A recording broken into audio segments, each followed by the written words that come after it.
How to use the butterfly charm. Step 1. Add enough beads.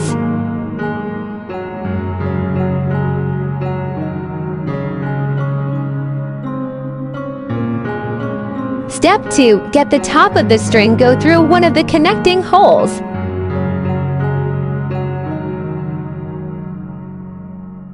Step 3. Let the whole part of the bracelet go through of the top loop.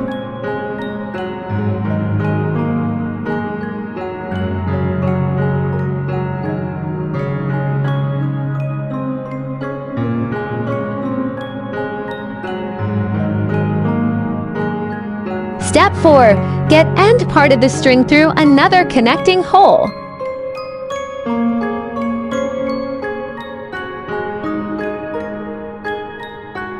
Last step, make the tie and cut it short.